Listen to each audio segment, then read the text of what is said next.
Mari kita berdiri dan kita akan membaca firman Tuhan dari 1 Raja-Raja pasal 8 ayat 10 sampai 13. Mari kita baca bersama-sama. 1, 2, 3. Ketika imam-imam keluar dari tempat kudus, datanglah awan memenuhi rumah Tuhan, sehingga imam-imam tidak tahan berdiri untuk menyelenggarakan kebaktian oleh karena awan itu. Sebab kemuliaan Tuhan memenuhi rumah Tuhan. Pada waktu itu berkatalah Salomo, Tuhan telah menetapkan matahari di langit, tetapi ia memutuskan diam di dalam kekelaman. Sekarang aku telah mendirikan rumah kediaman bagimu, tempat engkau menetap selama-lamanya. Silakan duduk, saudara-saudara. Terpujilah nama Tuhan. Diberkatilah orang yang melakukan, mendengarkan, merenungkan akan firman Tuhan setiap saat di dalam kehidupannya.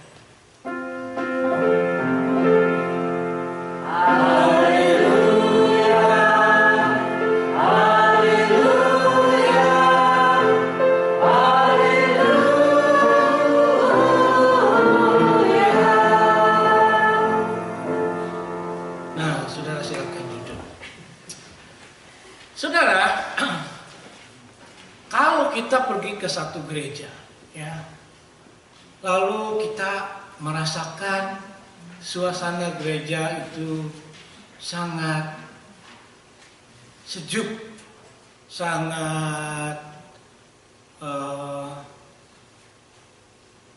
indah di dalam situasi atau suasananya, ya, dan juga di dalam gereja tersebut kita merasakan adanya kasih antara satu dengan yang lain, dan juga adanya kasih dari Allah Bapa yang kita rasakan selama seminggu. Dia menuntun kita, memberkati kita, sehingga pada waktu kita datang ke gereja kita siap lagi untuk diisi oleh berkat-berkatnya yang baru untuk mengantar kita ke minggu yang berikutnya.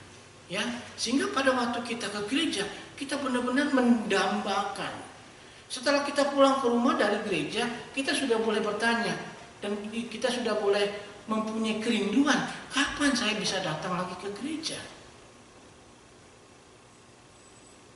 Karena pada waktu saya datang ke gereja, saya merasakan disitulah saya bisa mengalami satu perubahan hidup. Saya bisa mengalami satu damai sejahtera, saya bisa mengalami kasih dari Allah Bapa, saya bisa mengalami kasih dari saudara-saudara seiman, sehingga pada waktu saya meninggalkan gereja pun saya merasanya berat.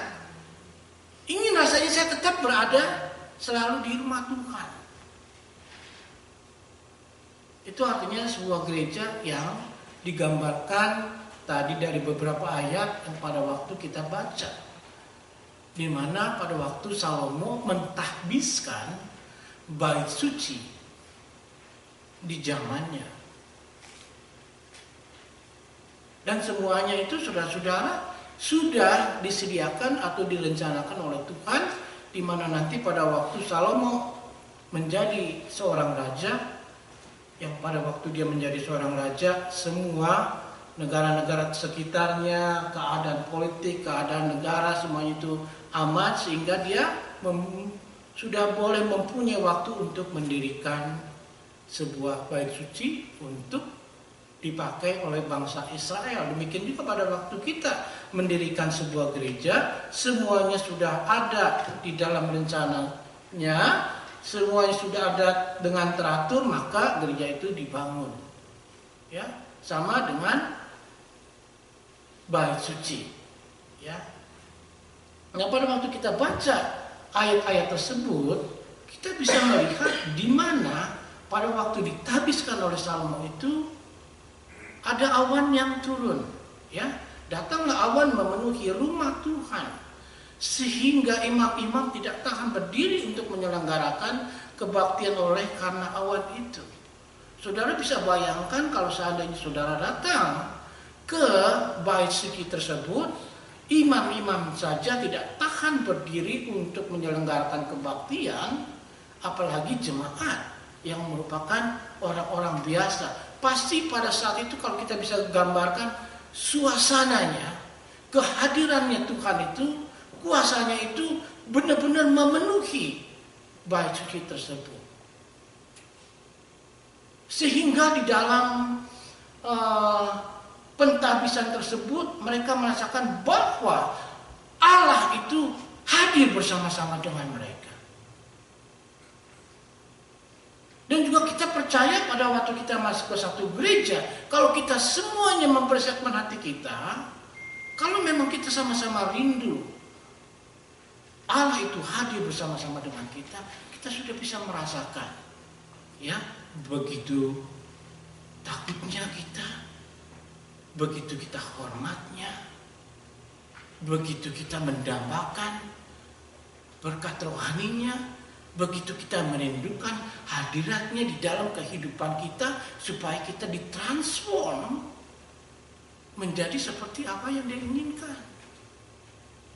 Karena kita pada waktu kita ke gereja bukan hanya merupakan satu kebiasaan, bukan hanya kita takut nanti tidak diberkati, tetapi memang itu merupakan satu kerinduan daripada kita. Demikian juga pada waktu Salomo sudah mentabiskan, atau pada waktu dia mentabiskan bait suci tersebut, dia mempunyai beberapa pokok-pokok doa yang kita bisa pelajari pada siang hari ini. Satu, pertama, dia berdoa agar bait suci itu menjadi tempat untuk berdoa.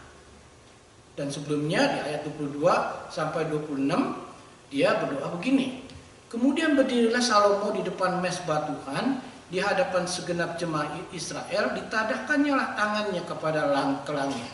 Lalu berkata, ditadahkannya lah tangannya ke langit. Ya, lalu berkata, ya Tuhan Allah Israel, tidak ada Allah seperti Engkau di langit, di atas dan di bumi, di bawah. Engkau yang memelihara perjanjian dan kasih setia kepada hamba-hambamu, yang dengan segenap hatinya hidup di hadapanmu. Engkau yang tetap berpegang pada janjimu terhadap hambamu Daud ayahku, dan yang telah menggenapi dengan tanganmu apa yang kau firmankan dengan mulutmu, seperti yang terjadi pada hari ini. Maka sekarang ya Tuhan Allah Israel, peliharalah apa yang kau janjikan kepada hambamu Daud ayahku, dengan berkata, keturunanmu takkan terputus di hadapanku dan tetap akan duduk di atas takhta Raja Israel, asal anak-anakmu tetap hidup di hadapanku sama seperti engkau hidup di hadapanku. Maka sekarang ya Allah Israel, biarlah kiranya menjadi nyata keteguhan janji yang telah kau ucapkan kepada hambamu Daud ayahku. Kalau saya pada saat itu hidup, saya senang melihat Salomo mentahbiskan bait suci, karena dia selain saya lihat sebagai raja, juga saya lihat sebagai pendeta. Dia mendoakan jemaat Israel pada saat itu. Ya, dia mendoakan agar bait suci tersebut benar-benar berguna, bermanfaat untuk umat Israel. Alangkah indahnya kalau kita boleh mempunyai seorang pendeta yang selalu kerinduannya untuk memelihara gereja, memelihara jemaat, bekerja sama dengan semua pemimpin untuk melayani jemaat Tuhan. Ya. Jadi kita bisa lihat di situ bahwa Salomo itu adalah seorang raja yang mempunyai hati menggembala juga. Sehingga di ayat-ayat berikutnya kalau kita baca di ayat 27 sampai 30, di situ Salomo berdoa agar bait suci itu menjadi tempat untuk berdoa. Untuk Salomo, untuk imam-imam, demikian juga untuk jemaat. Di sini ditulis begini, tetapi benarkah Allah hendak diam di atas bumi? Sesungguhnya langit, bahkan langit yang mengatasi segala langit pun tidak dapat memuat engkau. Terlebih lagi rumah yang kudirikan ini.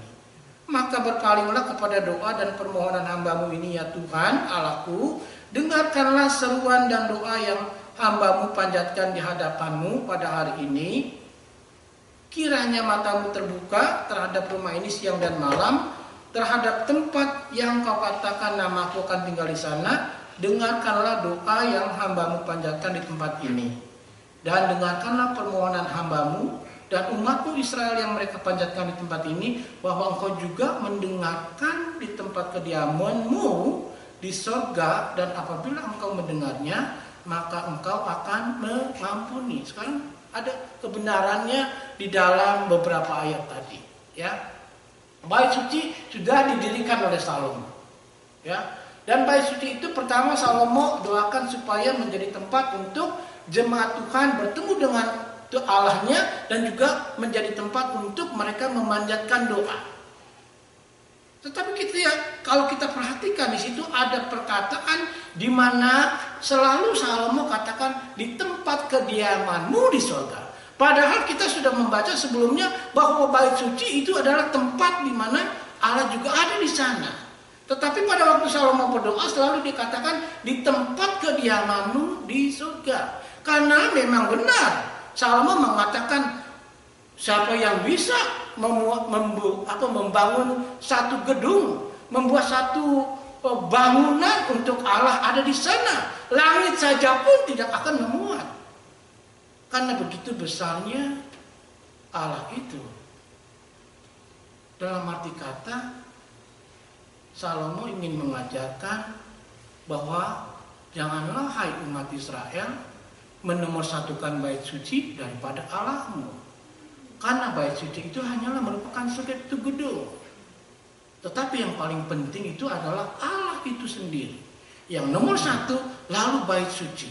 Bait suci itu hanya merupakan tempat, tetapi yang paling utama itu adalah Allah. Demikian juga pada waktu kita hidup di dalam perjanjian baru, gereja adalah merupakan satu gedung. Tetapi relasi kita dengan Tuhan itu yang paling utama. Kita boleh bangga, kita boleh masuk ke dalam gereja, saya orang gereja. Tuhan mengatakan gereja itu hanya tempat. Tetapi yang paling penting itu adalah hubungan kita dengan Dia. Sehingga pada waktu kita mempunyai hubungan dengan Dia, kita lebih takut lagi memelihara tempat Dia bersembahyang bersama-sama dengan kita. Dan bait suci itu Salomo doakan supaya menjadi tempat benar-benar orang bisa memanjatkan doa kepada Allah mereka. Demikian juga pada waktu kita datang ke gereja, kita juga boleh mempunyai doa syafaat, kita juga boleh berdoa kepada Tuhan. Kemungkinan pada waktu saudara datang dari rumah ke gereja, di dalam hati saudara sudah mempunyai banyak sekali pergumulan. Sehingga pada waktu saudara mendengarkan khotbah, pada waktu saudara bernyanyi, mungkin saudara terus berdoa di dalam hati saudara agar Tuhan boleh mendengar segala permohonanmu. Karena itu sebenarnya walaupun saya katakan bait suci atau gereja itu merupakan hal yang kedua, yang paling utama itu adalah Tuhan, tetapi bukan artinya bait suci atau gereja itu tidak penting. Penting. Mengapa penting? Karena seringkali orang berkata begini, nggak usah ke gereja, buat apa ke gereja? Nonton TV aja, Joe Austin.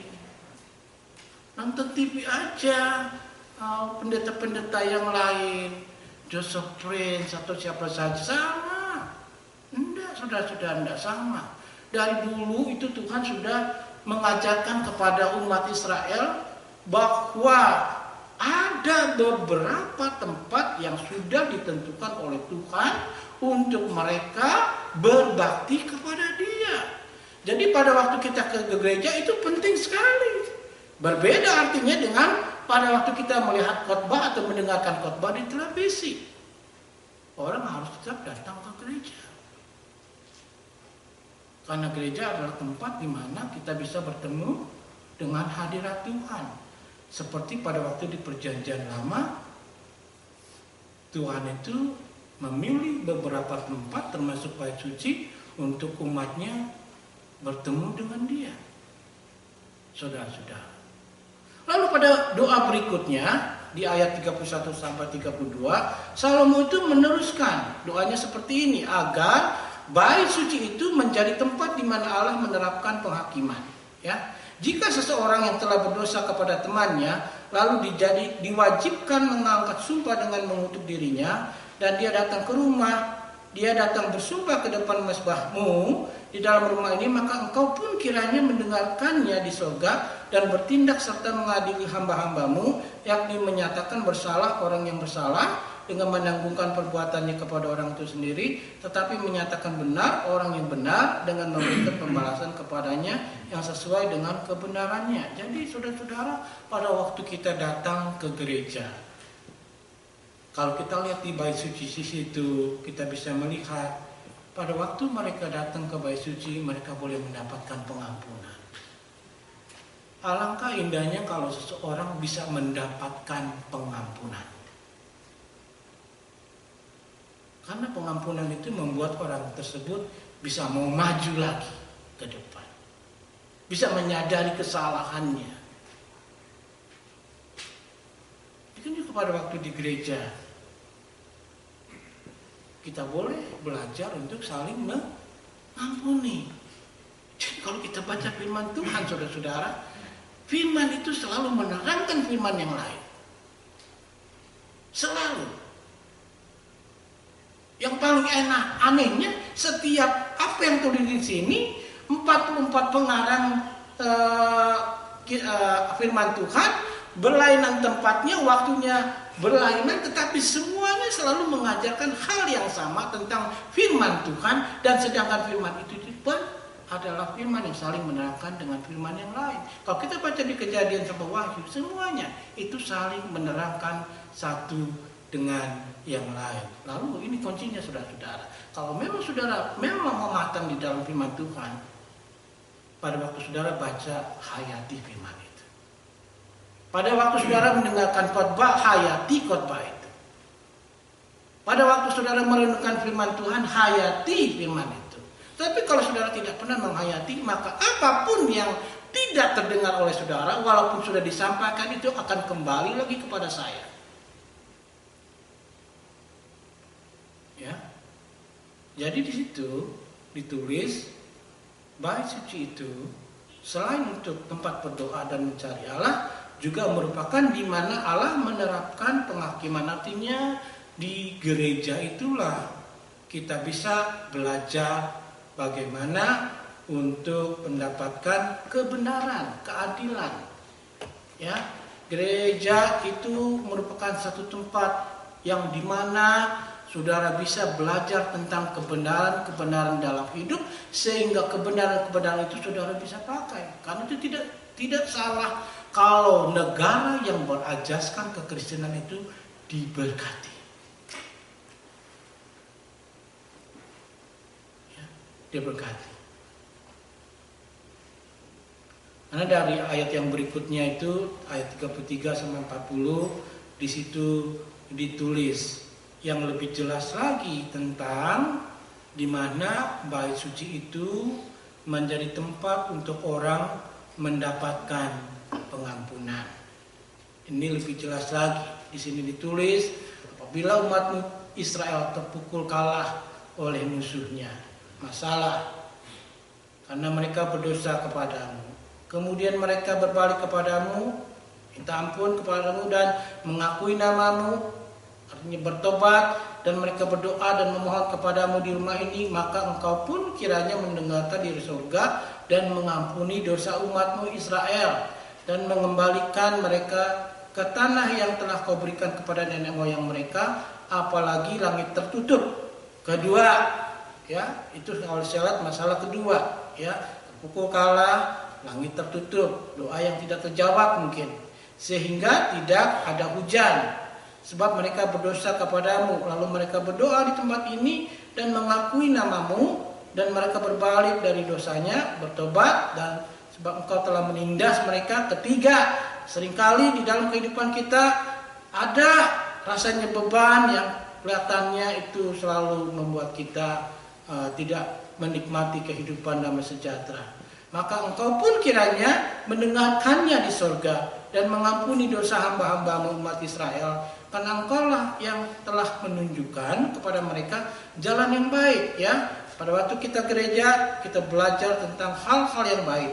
yang harus mereka ikuti, dan Engkau kiranya memberikan hujan, dijawab doanya kepada tanahmu yang telah Kau berikan kepada umatmu menjadi milik pusaka. Apabila di negeri ini ada kelaparan, masalah lagi, nggak ada kerjaan atau apa saja, apalagi penyakit sampar, hama, penyakit gandum, belalang pelahat, itu kantong bolong terus, walaupun gaji double triple bolong terus, nggak pernah memberi kepada Tuhan, bolong lagi, nggak memberi kepada gereja, bolong lagi, walaupun banyak duit juga, ya. Apabila musuh menyesakan mereka di salah satu kota mereka, apabila ada tulah atau penyakit apapun, lalu seseorang atau segenap umat Israel memanjatkan doa dan permohonan di rumah ini dengan menanahkan tangannya, karena mereka masing-masing mengenal apa yang merisaukan hatinya sendiri, maka Engkau pun kiranya mendengarkannya di surga. Minta pengampunan kepada Tuhan, tempat kediamanmu yang tetap, dan Engkau kiranya mengampuni, bertindak dan membalaskan kepada setiap orang sesuai dengan segala kelakuannya, karena Engkau mengenal hatinya, sebab Engkau sajalah yang mengenal hati semua anak-anak manusia, supaya mereka takut akan Engkau selama mereka hidup di atas tanah yang telah Kau berikan kepada nenek moyang kami. Gereja itu tempat di mana kita boleh belajar bahwa kita itu masih adalah orang-orang yang berdosa. Kalau zaman sekarang, zaman kita ini sekarang, saya masih kurang seret kalau mendengarkan khotbah dari Joseph Prince, karena sudah merajalela diajarkan tentang grace. Walaupun kita berdosa pun dikatakan ini selalu grace, selalu memakai alat-alatnya, ayat-ayatnya, kalau kamu righteous in front of God. Tetapi dia tidak menyadari bahwa kuasa dosa itu masih menguasai hati kita, masih menguasai kehidupan kita.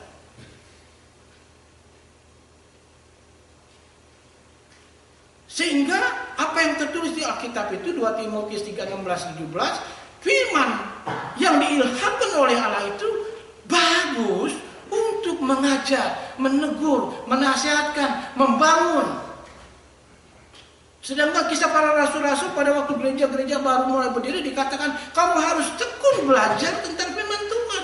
Kamu harus tekun belajar tentang apa yang rasul-rasul ajarkan kepada kamu. Kita tidak bisa memukul rata hanya karunia saja. Yes, saving grace, you are saved. But you have to realize the power of sin still powerful to lead you sin against God.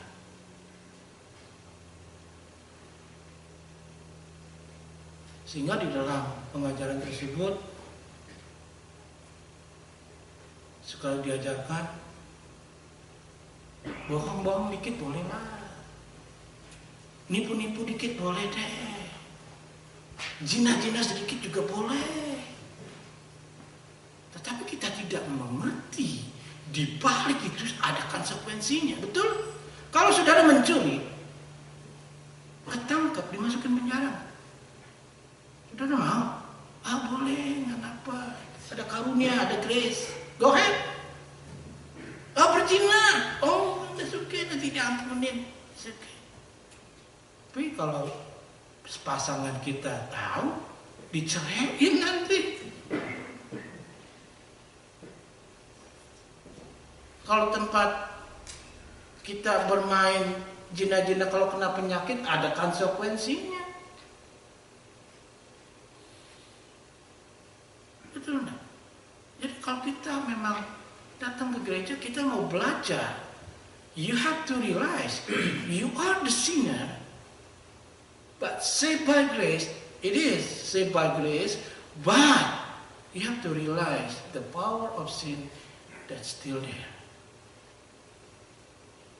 Karena itu pada waktu datang ke gereja, kita masih terus harus belajar tentang peneguran, untuk diinsyapkan, untuk diingatkan, supaya apa? Supaya hidupmu itu benar. Kalau hidup kita benar, maka hidup kita pun akan merasa berbahagia, tidak khawatir. Saya mau cerita, ada satu keluarga yang kalau nyetir itu, waduh bukan main.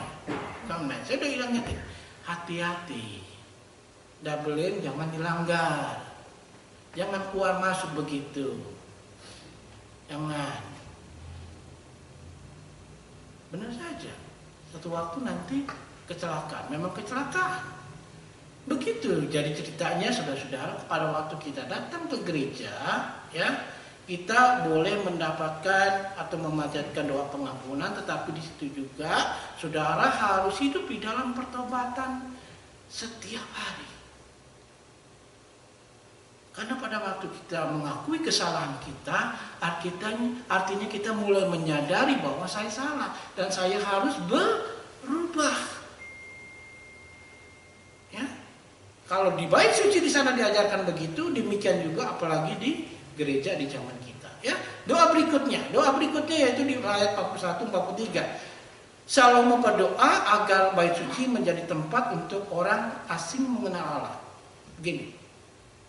Juga apabila seorang asing yang tidak termasuk umatmu Israel datang dari negeri jauh oleh karena namamu, sebab orang akan mendengar tentang namamu yang besar dan tentang tanganmu yang kuat dan lenganmu yang teracung, dan ia datang berdoa di rumah ini, maka engkau pun kiranya mendengarkannya di sorga, tempat kediamanmu yang tetap, dan engkau kiranya bertindak sesuai dengan segala yang disuruhkan kepadamu oleh orang asing itu, supaya segala bangsa di bumi mengenal namamu, sehingga mereka akan takut akan engkau sama seperti umatmu Israel, sehingga mereka tahu bahwa namamu telah diserukan atas rumah yang telah kudirikan ini. Pasti ini saudara-saudara yang sudah lama mengikuti Tuhan sudah tahu, ya, di mana gereja itu tempat semua golongan, tempat semua orang.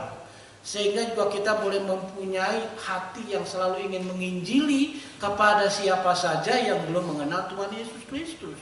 Demikian juga pada waktu Rick Warren mendirikan gerejanya, dia mempunyai 5 besar. Salah satunya itu evangelism. Gereja itu artinya tidak boleh eksklusif hanya kita saja, tetapi kita harus bagikan kepada orang lain, termasuk dari keluarga kita sendiri dahulu. Lalu kita bersaksi kepada kawan-kawan, tetangga-tetangga, kau saudara tunjukkan bahwa saya ini orang Kristen. Dia percaya, tidak percaya, dia terima, tidak terima, pokoknya tunjukkan bahwa saya ini orang Kristen. Saya ini walaupun tidak sempurna, tetapi saya orang Kristen. Dari sana nanti kita bisa berdiskusi bagaimana caranya kita hidup di dalam Kristus. Tetapi di situ kita diajarkan bahwa anak Tuhan itu harus mengerti juga membagikan kasih sayang anugerah Bapa kepada orang banyak. Karena di zaman Salomo, di zaman bait suci, di situ pun sudah diajarkan di mana bait suci atau Tuhan itu pun sayang kepada siapa saja. Dia ingin semua orang banyak mengenal Dia. Jadi tidak ada bangsa yang terpilih, yang ada cuma 2 terpilih memang untuk di pelayanan termasuk bangsa Israel, tetapi di dalam mata Kristus hanya 2 orang yang percaya kepada Kristus atau yang belum percaya kepada Kristus. Dan kita mempunyai beban atau tanggung jawab untuk membawa orang yang belum mengenal Kristus untuk mengenal Dia.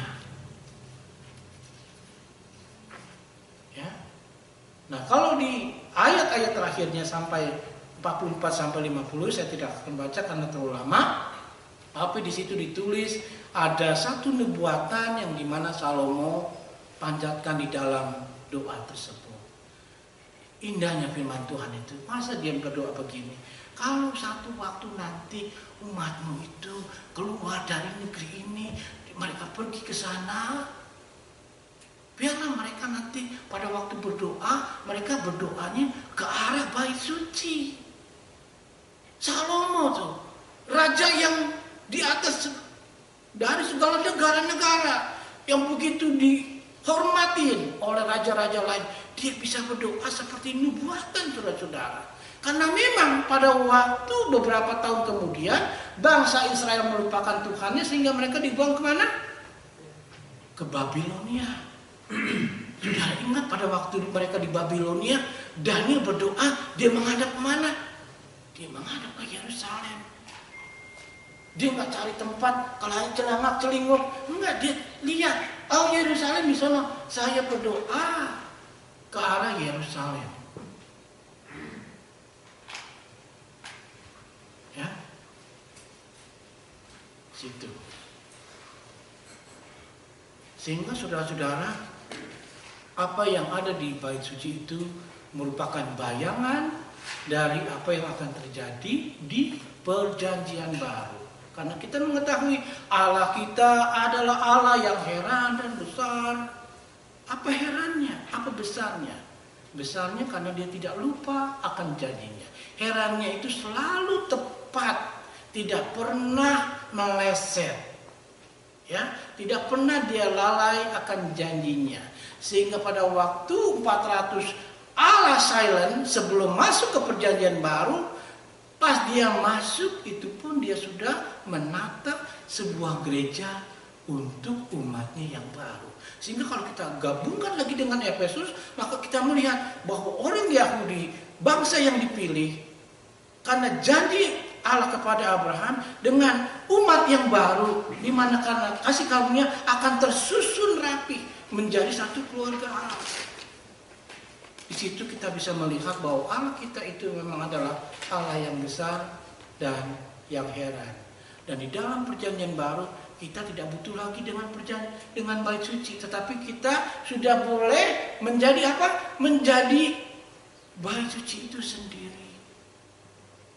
Karena Yesus Kristus, karena di Yohanes 2 ayat 19-22 itu ditulis, jawab Yesus kepada mereka, rombak bait Allah ini, dan dalam 3 hari aku akan mendirikannya kembali.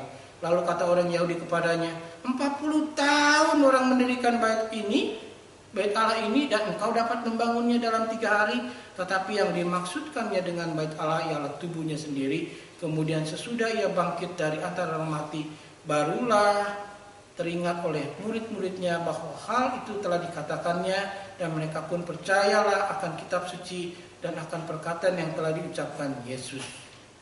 Jadi bait Allah itu adalah kita sendiri. Karena di Matius dikatakan, dan aku pun berkata kepadamu, engkau adalah Petrus, dan di atas batu karang ini aku akan mendirikan jemaatku, eklesia, dan alam maut tidak akan menguasainya. Ya, saya touch sedikit mengenai dikatakan engkau adalah Petrus dan di atas batu karang ini. Ya, kalau orang Katolik itu percaya bahwa Petrus itu adalah Petros, batu karang didirikan gereja di atas dia. Tapi sebenarnya kalau kita perhatikan batu karang Petrus itu batu karang yang kecil, sedangkan pada waktu Yesus mengatakan itu dia menunjuk begini.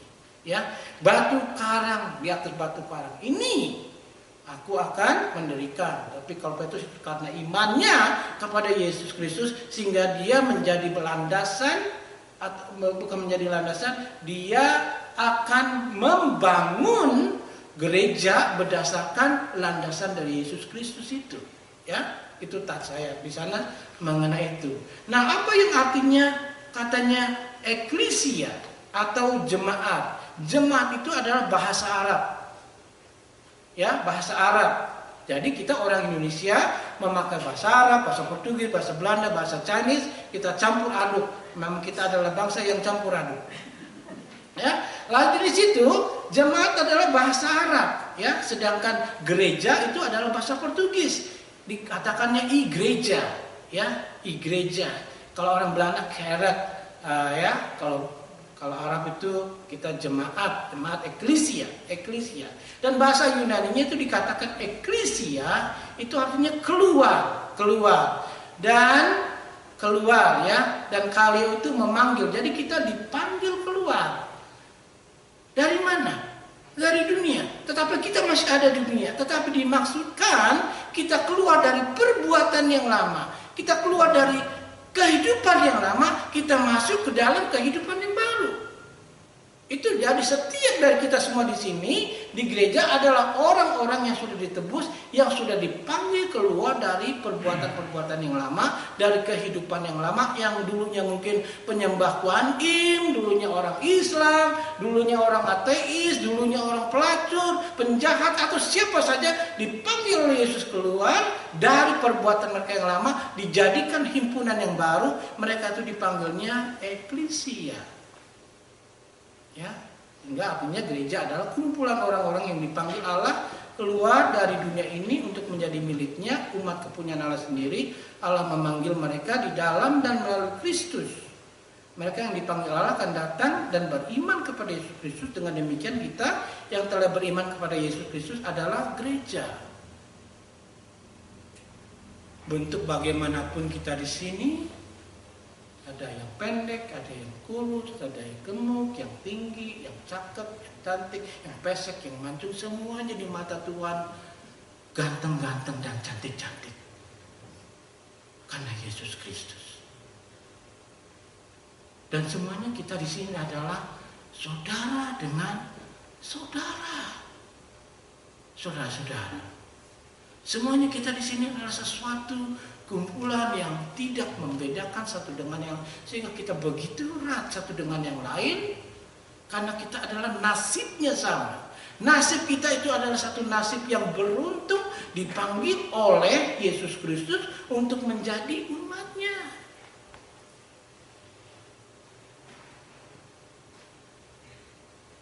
Ya, panggil umatnya. Sehingga kalau ini sebagai penutup, sehingga pada waktu kita membaca kitab suci, maka di situ selalu ada gambaran-gambaran tentang gereja. Di situ ditulis mempelai perempuan. Gereja itu mempelai perempuan. Dan kalau kita baca di Markus, Yesus itu mempelai lelaki. Mana ada suami yang ingin menceraikan istrinya? Mana ada istri yang ingin menceraikan suaminya? Apalagi kalau Yesus yang menjadi suami kita, masa iya kita akan dilupakan? Enggak. Masa iya dia gak mengasihi kita? Tidak. Masa iya dia tidak akan memelihara kita? Tidak. Cuman kita mau gak meresponi kasihnya? Mau gak kita meresponi pemeliharaan dia? Ya, karena kita mempelai perempuannya. Mana mau saudara kalau jadi suami mempunyai istri yang acuh-acuhan aja? Nggak mau, yang dingin gitu, nggak mau. Dipeluk sedikit tuh udah nyikut, nggak mau saudara-saudara. Tapi kalau saudara mempunyai seorang istri yang juga meresponi kasih suami saudara, pasti dia akan disayang. Apalagi kalau istrinya tuh rohani, aduh, suaminya pendeta, tambah sayang tuh suami. Ya, iya. Kalau kita boleh mempunyai satu keluarga yang boleh saling mengasihi, saling cinta mencintai, itu sangat indah, dan itu sudah diberikan gambaran di dalam gereja, ya, bahwa gereja itu adalah mempelai perempuan, Yesus Kristus itu mempelai lelaki. Kebun anggur, ya, di situ dikatakan Yesus dikatakan pokok anggur yang benar, pokok anggur yang benar, ya. Sedangkan jemaat itu dikatakan apa? Carang-carangnya. Di situ dikatakan kamu carang-carang, kalau terlepas dari pokok anggur benarnya nggak bisa berbuah. Mana bisa berbuah? Malah mungkin mati dan kering. Karena itu di dalam setiap hari ke dalam kehidupan kita, setiap hari kita harus tetap berada di dalam firman Dia. Kita harus selalu ada di dalam Dia supaya kita boleh bertumbuh, supaya kita terus boleh hidup di dalam kekudusan. Ya, lalu yang berikutnya kawanan domba. Yesus melanjutkan gambar ini dengan menyatakan diri sebagai gembala yang baik. Kita boleh mempunyai gembala yang agung, yaitu Yesus Kristus. Saudara dulu mempunyai gembala. Gereja mempunyai gembala, ya. Sebenarnya harus, ya, karena disitulah dia akan sabet kalau jemaatnya nakal, ya. Di situ juga dia akan melindungi dengan pengajaran-pengajaran yang baik. Di situ juga dia akan memberikan satu penghiburan kalau jemaatnya sedang mendapatkan masalah, ya. Pokoknya di situ Yesus akan membawa domba-dombanya ke air yang tenang, ke rumput hijau. Ya, artinya di dalam rohani kita itu karena terus dipelihara, di-nurture, ya, disegarkan situ. Ya, lalu berikutnya yaitu bangunan. Kiasan bangunan menekankan inisiatif Allah di dalam Kristus merencanakan dan membangun. Seperti tadi saya sudah touch, di mana orang Yahudi dipilih karena janjinya kepada Abraham, orang perjanjian baru karena anugerahnya. Di situ di dalam Efesus mereka komplit menjadi satu bangunan yang indah, tersusun rapi di dalam Yesus Kristus sebagai batu yang membangun umatnya, ya, batu penjuru, ya. Lalu yang kelima itu kerajaan, ya, kerajaan. Jadi di sini nih, di dalam dunia ini banyak kerajaan-kerajaan, kerajaan gelap mungkin, ada juga kerajaan yang setengah gelap, yang abu-abu, ya. Tetapi yang maksudkan oleh Yesus itu adalah kerajaan terang. Jadi saudara ingin diambil dari kerajaan abu-abu dan kerajaan gelap, masuk ke dalam kerajaan terang. Betul? Kita ini adalah anak-anak raja. Aku anak raja, engkau adalah anak raja. Kita semua anak raja. Memang benar, karena memang kita ini adalah anak-anak raja. Masuk ke dalam kerajaan terang. Tuh, kalau anak-anak Tuhan dikasih pengertian identitasnya, dia akan merasa bangga. Dia akan cerita, oh sama tetangganya, saya ini anak raja lu.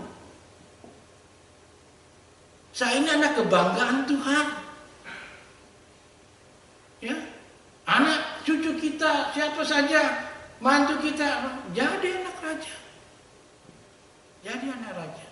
Ya, karena kita sudah diambil dari kerajaan abu-abu dan kerajaan gelap, kita masuk ke dalam kerajaan terang. Lalu keenam, rumah tangga, kiasan rumah tangga, keharmonisannya, persaudaraannya dengan Allah Bapa dengan anak-anaknya, orang tua dengan anak-anaknya, sehingga tidak ada Buddha ngajarin manggil apa something Aba Bapa, enggak. Muhammad juga nggak manggil dia, malah dia berdoa, mudah-mudahan saya bisa masuk ke tempatnya. Tapi di dalam kekristenan dipanggil, kamu berdoa, panggil Aba, panggil Bapa. Karena kita memang ini keluarga Allah. Saudara-saudara adalah saudara-saudara saya. Lain Bapa, lain Ibu, tetapi kita saudara karena Kristus. Betul. Kita semua saudara, jadi orang apapun di dalam gereja itu adalah anak-anak Tuhan. Dan pada waktu kita berdoa, kita dipanggil Aba, Bapa, karena kita semua adalah anggota-anggota keluarga Allah. Ya, dan yang terakhir yaitu tubuh, kiasan tubuh. Ini penting. Tubuh. Kalau saudara melihat tubuh saya punya mata nggak? Punya. Saya punya tangan nggak? Punya. Saya punya telinga? Punya. Saya punya kepala nggak? Punya. Saya punya kaki nggak? Punya. Punya semuanya. Tubuh. Namanya tubuh. Ya. Kalau orang Indonesia mempunyai satu Bhinneka Tunggal Ika itu sesuatu yang indah dan bagus sekali. Apalagi kalau dipertahankan, ya. Karena dari keberbahagiaan itu selalu ada kesatuan, saling bergantung satu dengan yang lain. Sehingga Yesus Kristus itu lebih indah lagi. Dia menggambarkan Paulus bahwa tubuh Kristus itu, gereja itu boleh mempunyai kesadaran untuk saling bergantung satu dengan yang lain antara anggotanya. Kita tidak bisa berdiri sendiri. Oh, puji-pujian aja. Tidak bisa. Saya tidak mau kalau zaman saya hanya memfokuskan tentang puji-pujian saja, walaupun itu penting. Saya juga tidak mau kalau misalkan jemaat saya hanya mempentingkan tentang konsumsi. Tidak, semuanya sama-sama saling bergantung, termasuk pendeta itu pun sendiri selalu bergantung kepada jemaatnya. Ya, tidak bisa jadi pendeta nggak ada jemaatnya, nggak bisa. Ya enggak. Ini situ ditulis, ya, tubuh itu mempunyai mata, hidung, telinga, kaki, tangan, semua anggota tubuh tidak dapat berdiri sendiri, melainkan harus dalam kesatuan dan kebersamaan. Tidak ada anggota tubuh yang tidak membutuhkan anggota yang lain, Gambaran ini menekankan otoritas Kristus sebagai kepala gereja yang mengendalikan semua gerak dan arah anggota-anggota tubuh. Dalam setiap masalah di dalam gereja, mentok berdoa. Cari lagi firman Tuhan. Capek, tetapi menggairahkan. Ya, letih, tetapi indah di dalam keletihannya. Karena kita bekerja di ladang Tuhan dan kita melakukan sesuatu yang nobel, artinya yang mulia. Karena saudara anak-anak mulia, saudara itu anak-anak Tuhan, dan harus ditreat seperti anak-anak yang sangat berharga sekali, seperti berlian-berlian di dalam satu tempat, yang harus dihargai, yang harus dipelihara, dipoles. Itulah kita, Gereja Yesus Kristus, yang dulu kita pernah belajar pada waktu Tuhan membangun bait Allah melalui Salomo, merupakan gambaran dari kegenapan janjinya untuk dia selalu bersama-sama dengan umat ciptaannya sampai nanti dia datang kembali untuk yang kedua kali, untuk kita diberikan kemuliaan. Amin, saudara-saudara. Ya, oke, mari kita berdoa. Tuhan Bapa kami yang di surga, terima kasih kalau kami sudah boleh mendengarkan akan firman-Mu. Biarlah kiranya firman itu, amin.